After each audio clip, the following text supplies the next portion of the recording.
प्रणाम स्वीकार हो। हमारे इस क्षेत्र के महत्व के बारे में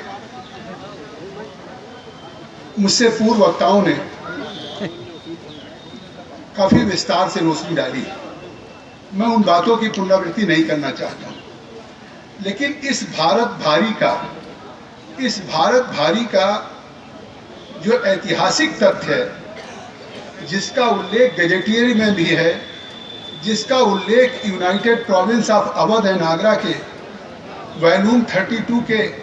वर्ष 1907 के पृष्ठ संख्या 96-97 में है, उस समय 1875 का उल्लेख है। आज हम 2022 में हैं। मैं 1975 की बात नहीं कर रहा हूँ, मैं उससे 100 साल पहले 1875 की बात कर रहा हूँ।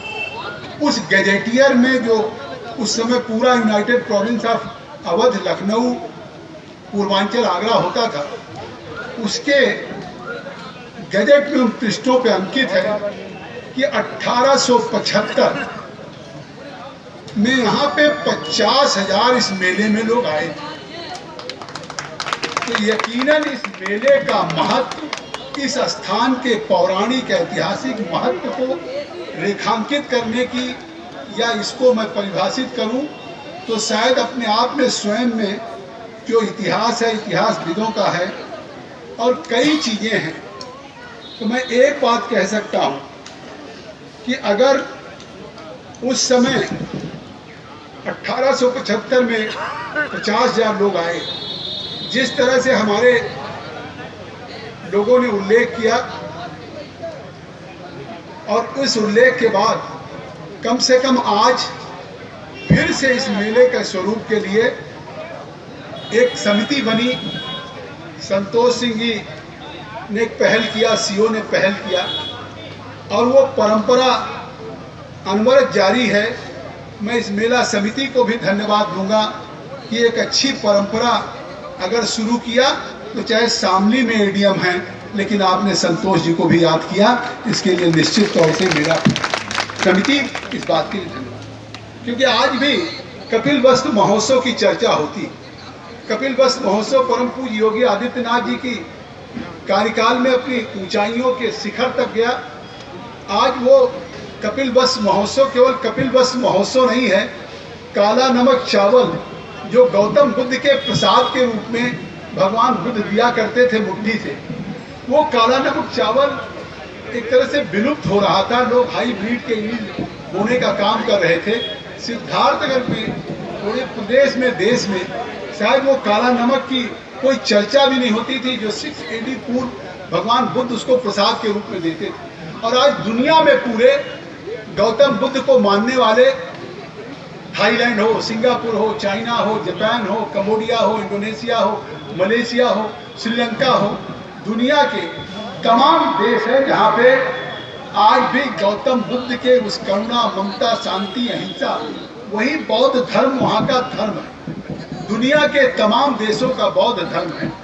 और आज उस कपिल वस्तु महोत्सव में हमने काला नमक चावल का महोत्सव किया। स्वयं उत्तर प्रदेश के मुख्यमंत्री योगी आदित्यनाथ जी उसमें चल करके आए, और उनके आने का ये हुआ कि उन्होंने इस काला नमक चावल को 1 डिस्ट्रिक्ट 1 प्रोडक्ट के रूप में स्वीकार किया। और आज काला नमक चावल फिर से आपके इन किसानों की खेतों से वो महक सिंगापुर तक जा रहा है, यूरोप तक जा रहा है, और दुनिया के बाजारों में अमेजन हो, फ्लिपकार्ट हो, जो दुनिया की बड़ी बड़ी चेन है, उसमें आज काला नमक बिक रहा है। और मैं कल ही भारत सरकार के वाणिज्य मंत्री, कॉमर्स मिनिस्टर श्री पीयूष गोयल जी से मिला। मुझे आपको बताते हुए प्रसन्नता हो रही है कि अभी जो भारत सरकार का कोई चीज़ अगर एक्सपोर्ट होता है,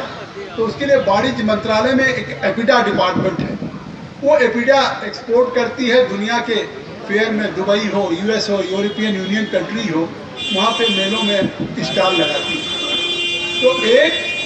अभी वाराणसी में एपिडा का सेंटर है। मैंने कहा कल श्री पीयूष गोयल जी से कि अगर काला नमक चावल को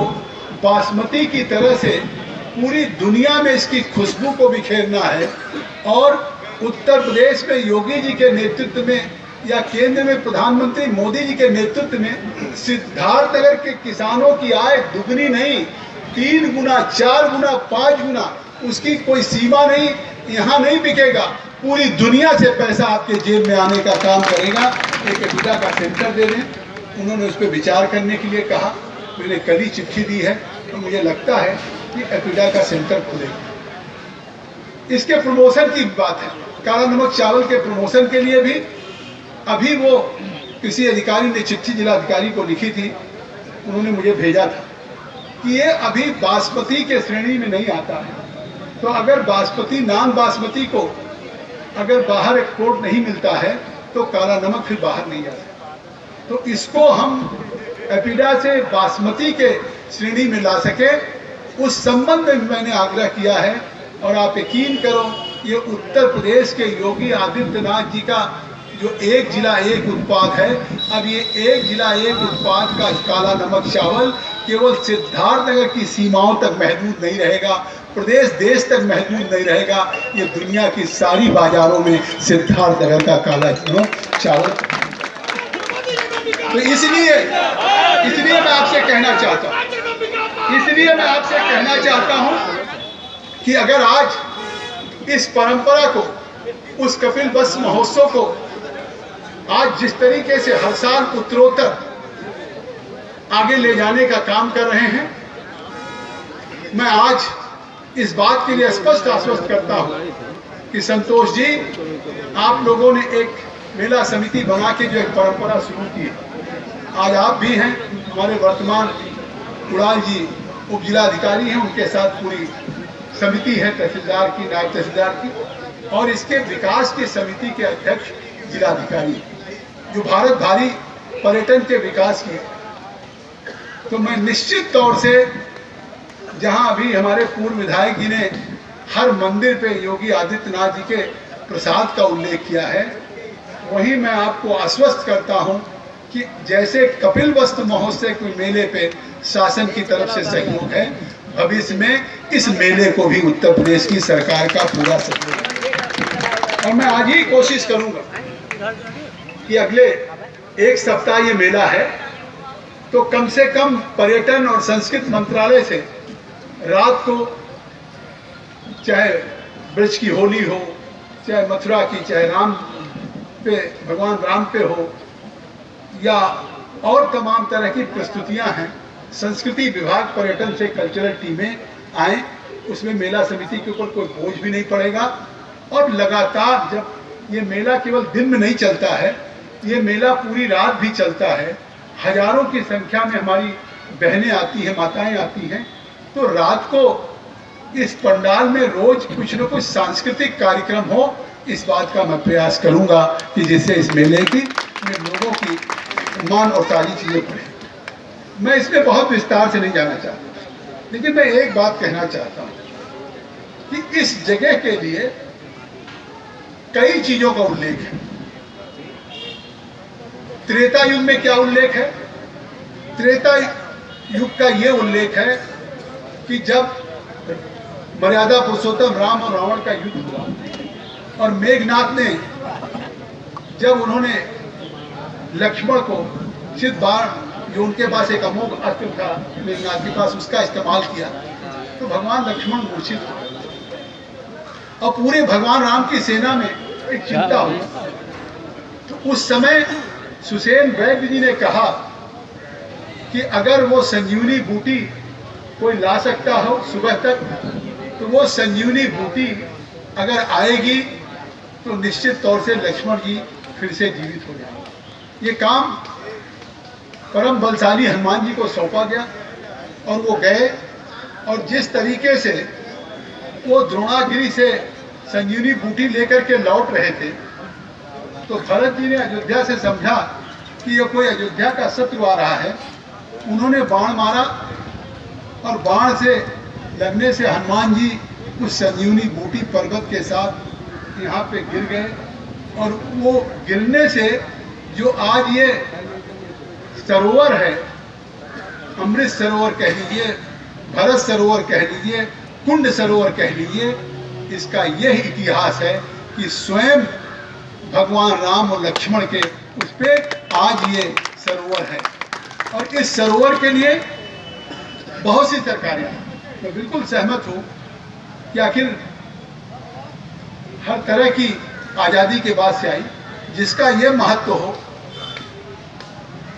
कि पांडव लोग अज्ञातवास में 1 साल यहाँ रहे हों, भरत के बारे में है, भगवान राम के बारे में है, तो ये कहीं न कहीं अपने आप में इतना महत्वपूर्ण जगह है। ये शोध का विषय तो हो सकता है, इस पर रिसर्च किया जाना चाहिए।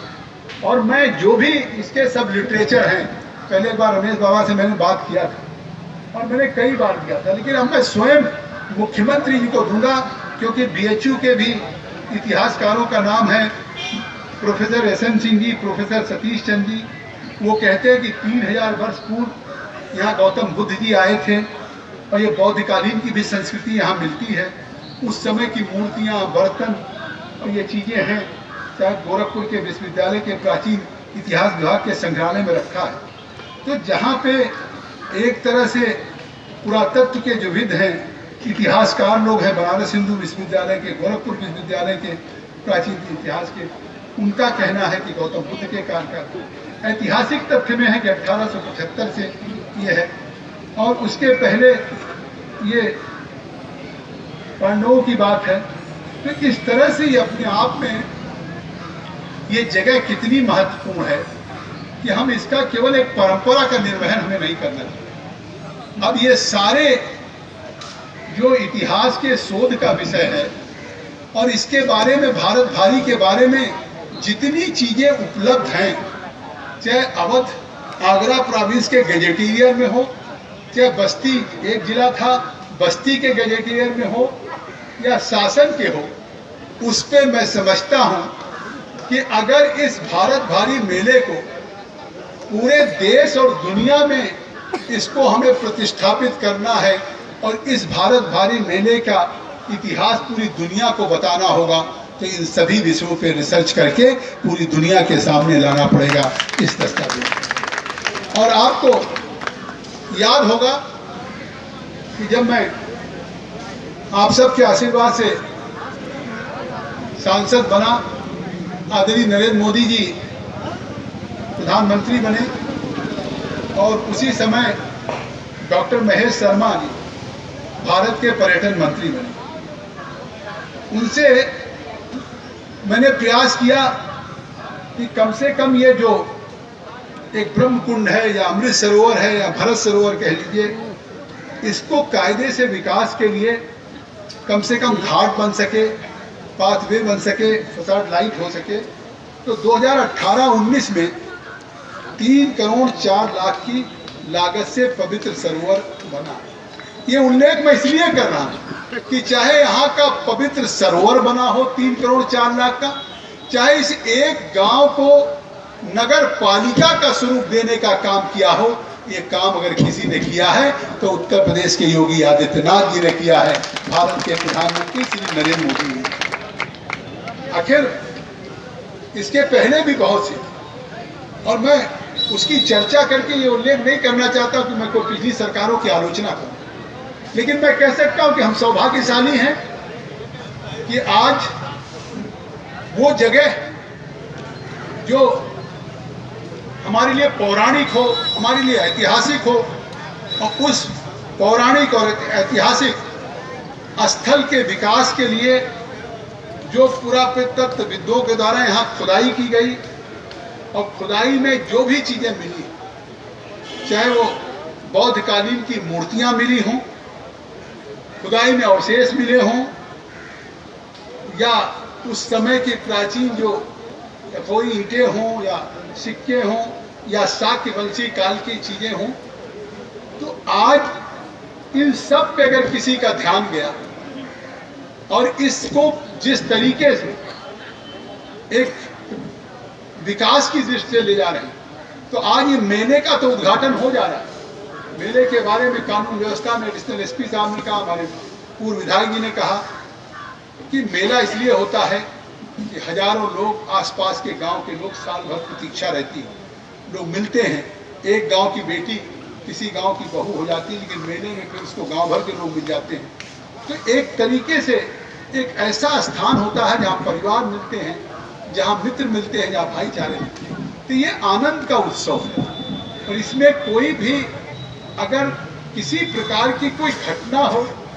जो हमारे इस मेले की पवित्रता पे कोई उंगली उठे या कुछ भी उसके माथे पे, तो मुझे लगता है कि ये मेला केवल प्रशासन का नहीं है कि एडिशनल एसपी साहब,